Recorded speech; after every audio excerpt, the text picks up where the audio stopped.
There were two moments that I would say were really challenging in the journey of my career.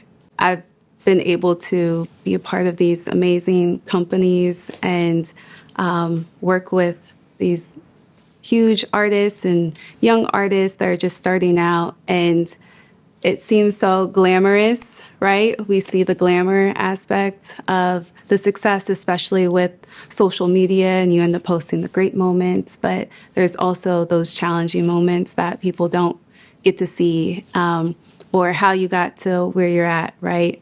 And I think that one moment that was like a defining moment, and I have probably two moments, but I'll start with the first one. In between looking for a job, I was at the Recording Academy, and I just couldn't land a full-time job. And I'm like, I don't understand. Like, I have the experience. I have a lot of knowledge. I went to school, like I've been actually like working at these companies. It's a blessing to work in those companies. And I ended up not having a job for a while. So I would go back and forth and temp, but I didn't have anywhere truly to stay, right? I didn't have a home base in LA, and I didn't have any money to pay to live in LA. LA is expensive. And so I'm like taking these temp jobs and shacking up with a friend who like let me stay at her grandmother's house for like the low.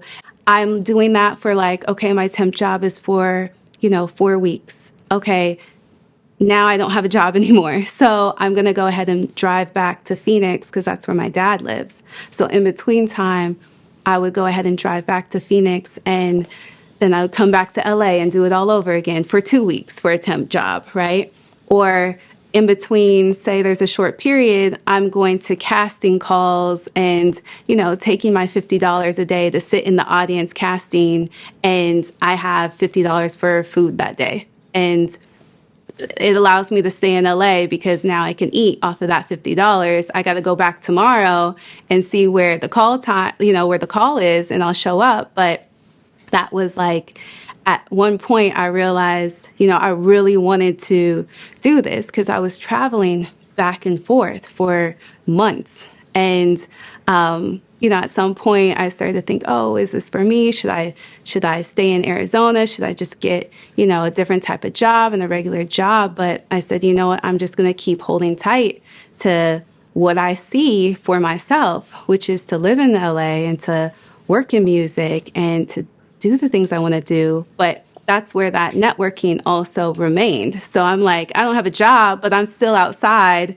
like meeting people, which is important to be outside. And so I'm meeting people and really just like building my circle, my network of friends, even though at that point, I'm like, I don't know what I can fully offer. Like, I don't know if you're hiring, but if you need me to work at the hookah spot, I'll do that. So I did that for a bit, but it was like that was a challenging moment. And what got me out of it was the network and the circle of people around me to be able to say, hey, look, I know this is what you want to do. For my friend to go ahead and say, here's a roof over your head during this time, I got you. I finally ended up getting out of it. And it was also my faith in God and being able to just stay steadfast and knowing that anything that I was brought out of before, he's going to bring me out of it again. And that has truly like helped me through dark times. It tends to happen, or it has tended to happen in my times of pivoting directions of where I'm at in my career.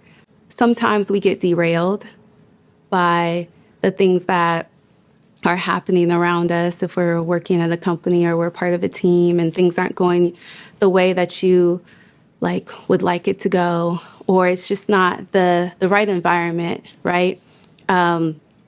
Because your character might be different or your beliefs might be different and your vision might be different, to where at some point, if it's just you holding on to those things and you look around and you're like, well, if we're not going further in this direction, then I'm now an outcast. And so sometimes that ends up happening when you're working with others. That's why it's important to have a team that is so tight, and the bond has to be there. You have to be loyal. You have to have each other's back. You have to have a shared vision. Sometimes, like, your voice ends up getting small and minimized. And then at some point, and this has happened to me, where it's like at some point, I'm like, if I stay small, if I keep minimizing my voice, that becomes a habit. And I'm practicing that. And when you practice, whatever you practice, it becomes permanent. People say practice makes perfect. I was always taught practice makes permanent. So if I'm practicing stepping back and being small and no longer sharing my ideas, that becomes part of me. And that's not me. So I would say those are like the dark, the challenging times, to where you have to know when it's time to pivot out of a situation and change a new direction, because you don't want to lose yourself. And it's easy to lose yourself, especially when you're going after your dreams and other people are also going after theirs as well. If I could talk to the young Sierra, I would tell her, girl, you got it. It's okay to be an outcast. It's okay to be different. It is okay to not do what everybody else is doing. Just stay focused. All the things that, the negative doubts that people might share, it's all their own projections. Just because someone thinks that something is impossible doesn't mean it's impossible for you. And to really just keep going and know that everything's going to be great. And don't let others define success for you. Don't let others define your heights. And to keep utilizing your resources that are available to you. Seize those opportunities, because they don't come around too often.